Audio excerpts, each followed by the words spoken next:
So 1 Corinthians chapter 11, and we're going to be reading this morning verses 2 through 16. I praise you for remembering me in everything and for holding to the traditions just as I passed them on to you. But I want you to realize the head of every man is Christ, and the head of the woman is man, and the head of Christ is God. Every man who prays or prophesies with his head covered dishonors his head. But every woman who prays or prophesies with her head uncovered dishonors her head. It is the same as having her head shaved. For if a woman does not cover her head, she might as well have her hair cut off.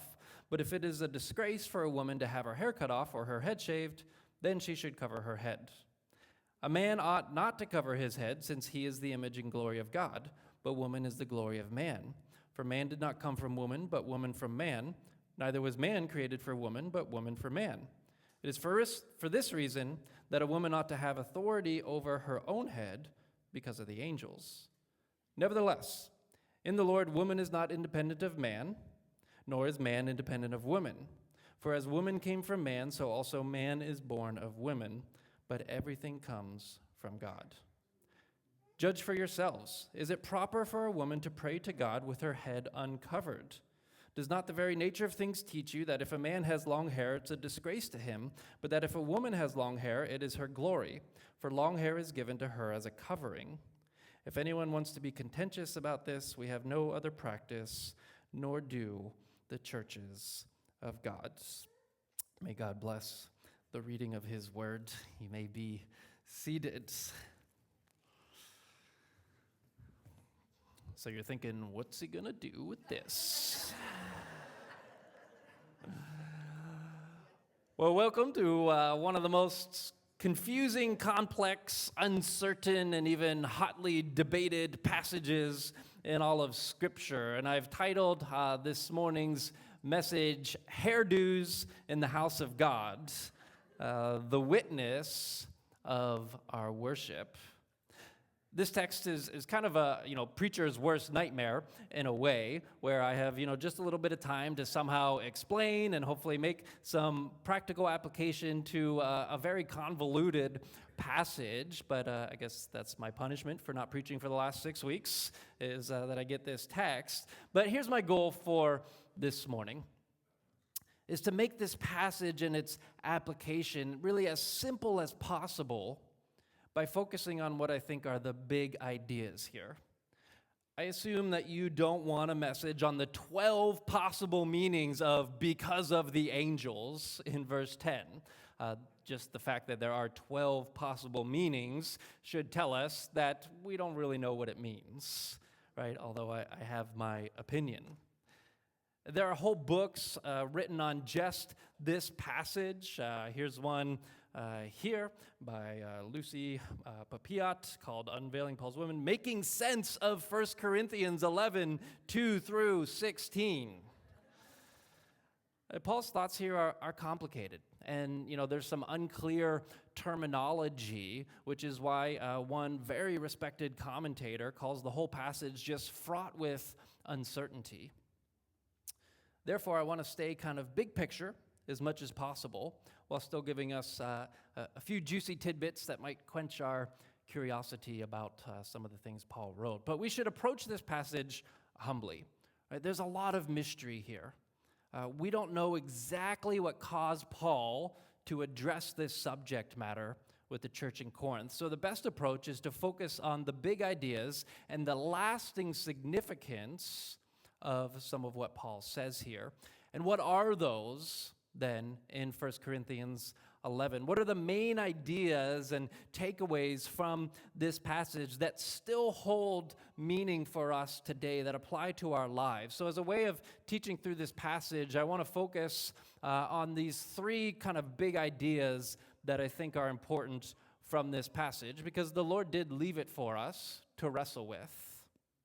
And number one is that if you distract, you detract. This passage and really the next 4 chapters of 1 Corinthians are mostly about dealing with distractions in the church that are detracting from the worship service. If we had to simply summarize Paul's advice here and the scriptural principle, I would say it's this: don't detract from the worship of God and the witness of the church by doing something that would be deemed a distraction in our current culture.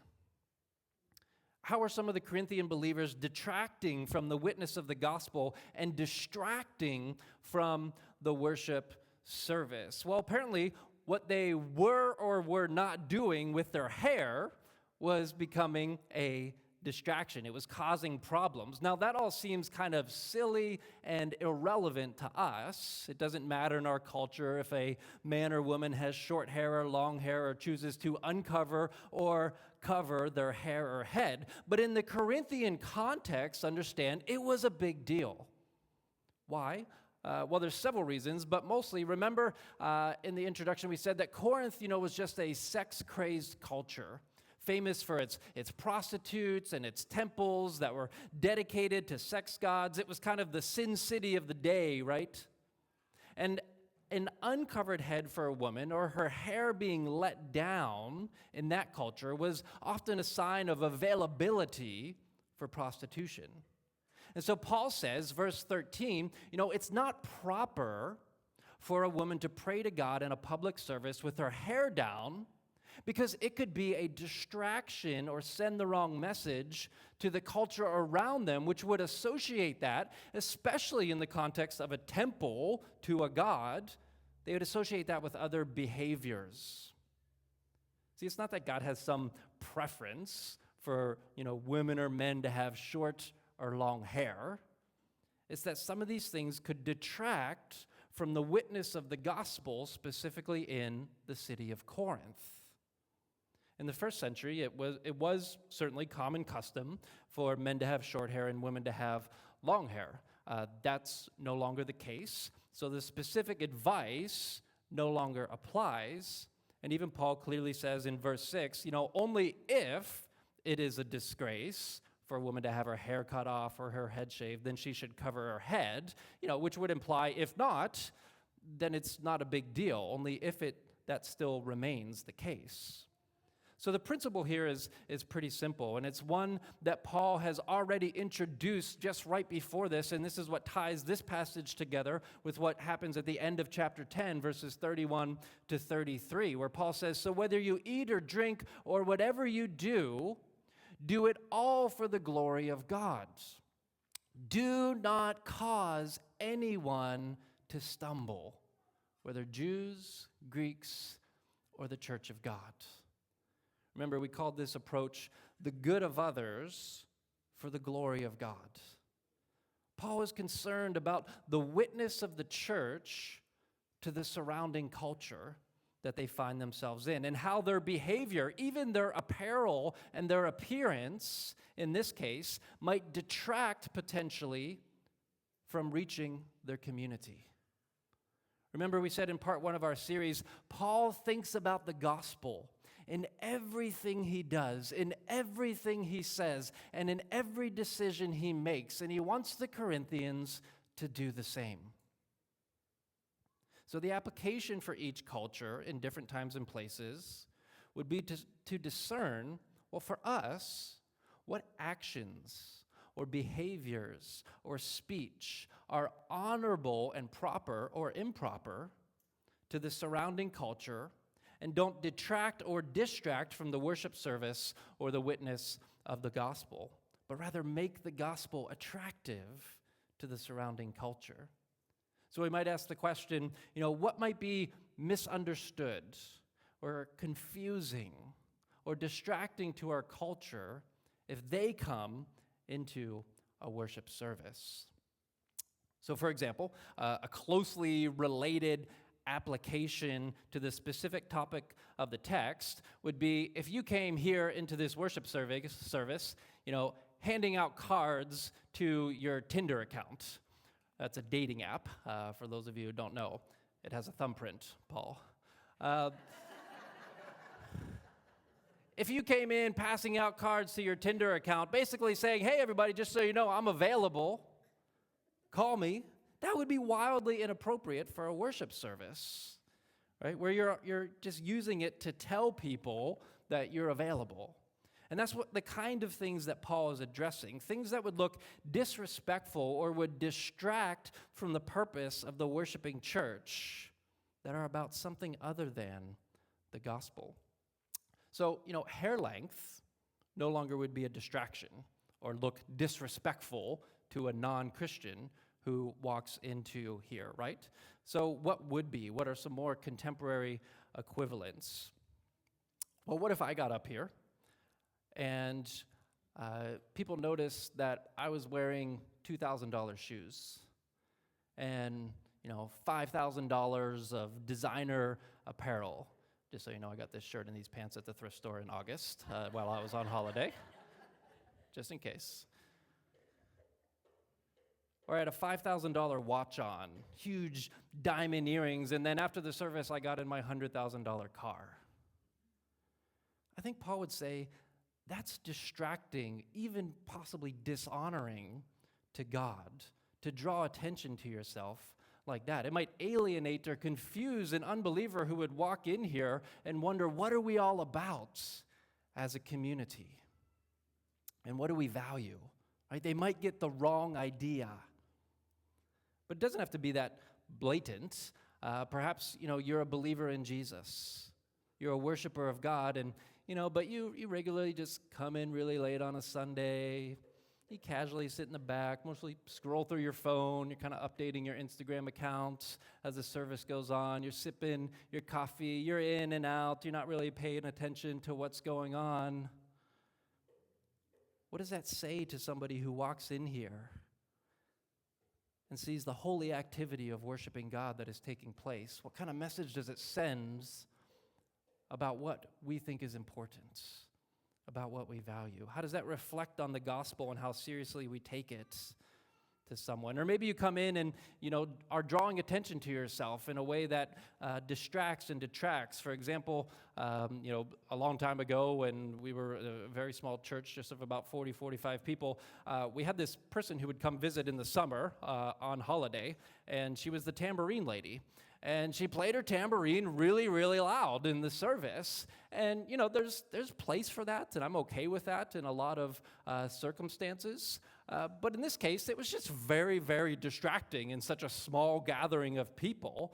And if an unbeliever walked in, it would have been kind of awkward or distracting for a new person.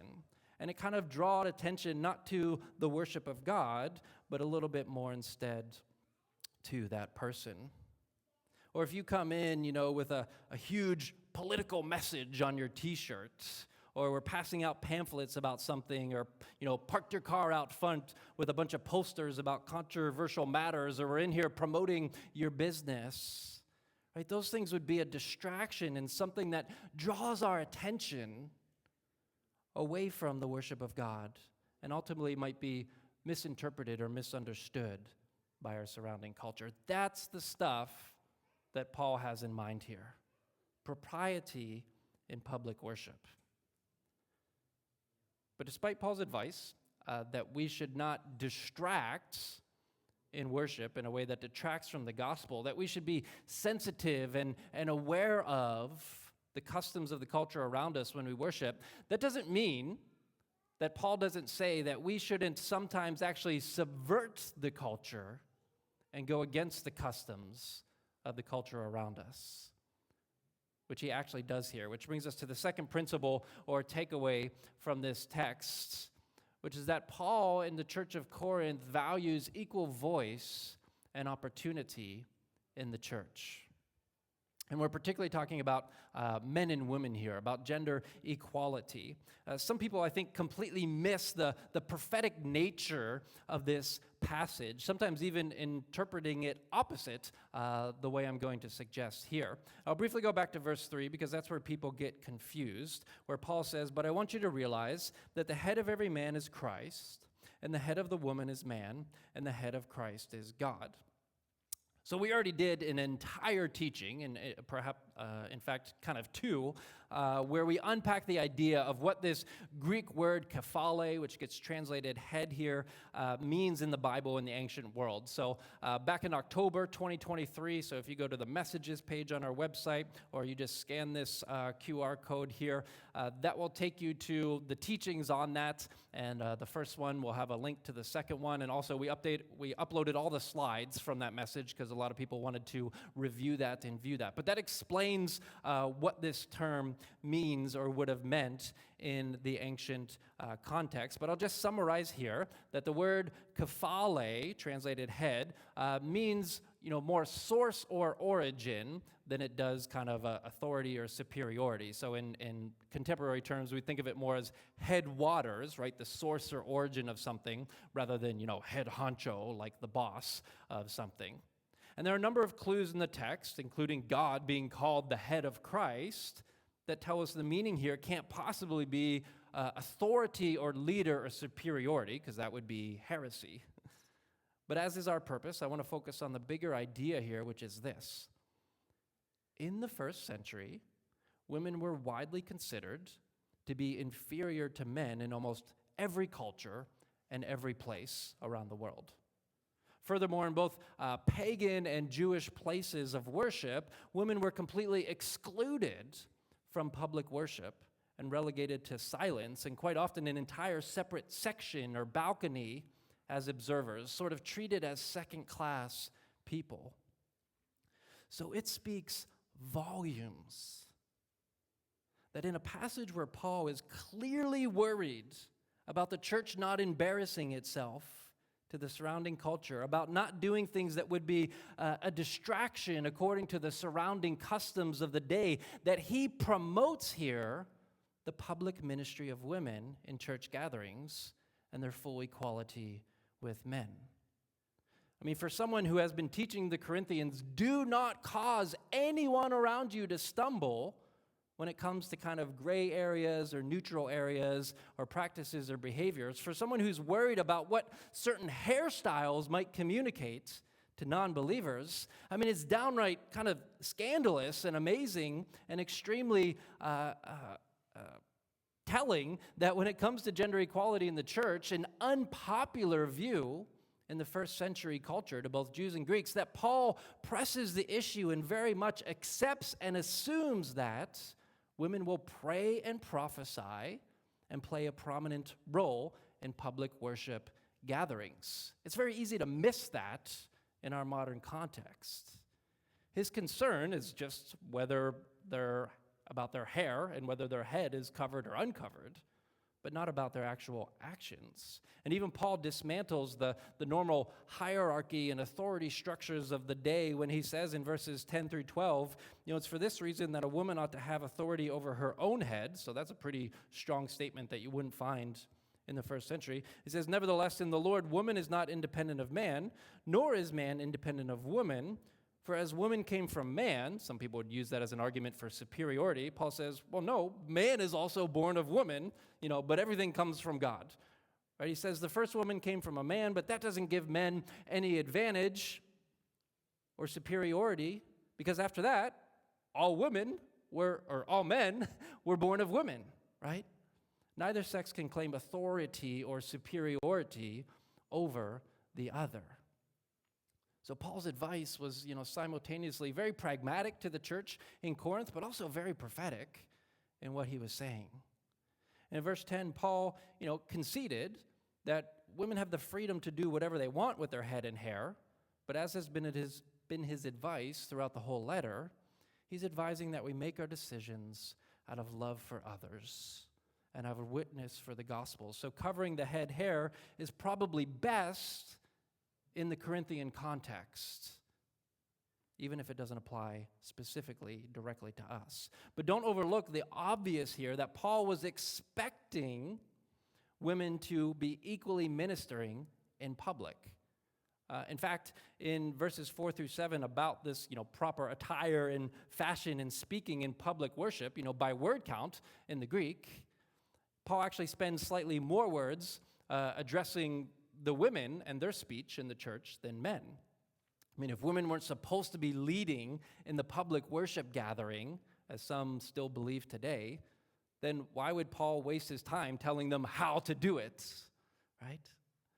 Paul's consistent advice in 1 Corinthians is that there is no place for feelings of superiority. We've seen this previously in the letter in the kingdom of God, whether that's men over women, free over slave, Jew over Greek, rich over poor, able over disabled, mentally strong versus the mentally struggling. All attitudes of hierarchy or superiority have no place on the level ground of God's kingdom.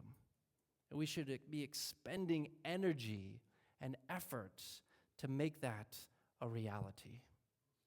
Which brings us to our third and kind of concluding point or takeaway from this passage, which is this, that we worship together and the way we worship together really matters. Our title for part 2 of these chapters of 1 Corinthians, part 2 of our series this fall, the title is Worship Matters for all these messages, which has, a double meaning, of course. It's about matters pertaining to worship, but it's also that worship really matters and should matter to us.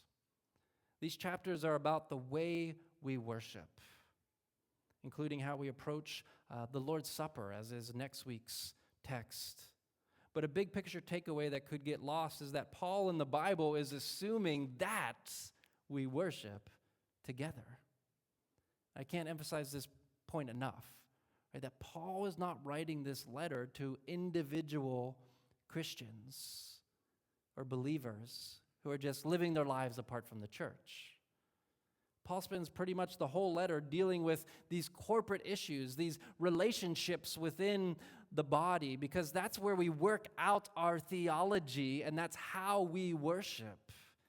Neither people in Corinth nor Paul would recognize the idea of a Christian who isn't a part of and doesn't regularly gather with or identify with the church. We don't have a New Testament. We don't learn all these things about God and how God works and wants us to live without the gathered church. And not gathering together would slowly kill the witness of the church, just like it would have in Corinth. There would be no alpha, no place for people who don't know where to turn in their desperation. No place for people to be freed or encouraged or delivered. No place for missionaries to come and raise awareness of the things they're doing. No Arrington breakfast program where we're out there every day feeding kids. No good food program where we bless our community. No call from the care home down the street to call and say, hey, can you come do a service for our lonely residents who want to worship but can't get out? And when you're disengaged from God's gathered people, the church, you're essentially asking or hoping that everyone else will do the right thing and gather in order to keep the local witness of God's kingdom going. But that's kind of selfish or prideful, essentially saying, that's great that you're doing that, but I don't really need that. I just look at all the transformed lives and families and testimonies here at Oceanside. So many stories, and they almost all start with an invitation into the gathered community. It's a poor witness to the gospel, and it really puts people's souls and eternity at stake. If someone says, hey, where can I find faith? Where can I find hope? Where can I find transformation? What do you do as a Christian? And we have nowhere to point to except ourselves. Paul's words here and advice in 1 Corinthians can only come from and be worked out and applied to the gathered worshiping community. So friends, the church in Corinthians, it was messy. But you know what? You got to give them credit. They kept trying. They kept trying to figure this out about what they should do and how they can be most effective for the gospel. Paul's not like, hey guys, your church is a mess. You should really just take a break. You should kind of just be in your personal homes. Let's not deal with this mess. Let's keep it safe, guys. Let's just kind of worship on our own and try to, no. He says, hey, you guys you got a lot of problems going on there, but let's figure this out together. And let's continue to strive to be who God calls us to be. So the witness of worship encourages us to gather together, to strive for equality and public voice and opportunity, and to be sure we're not being a distraction and detracting from the witness of the church.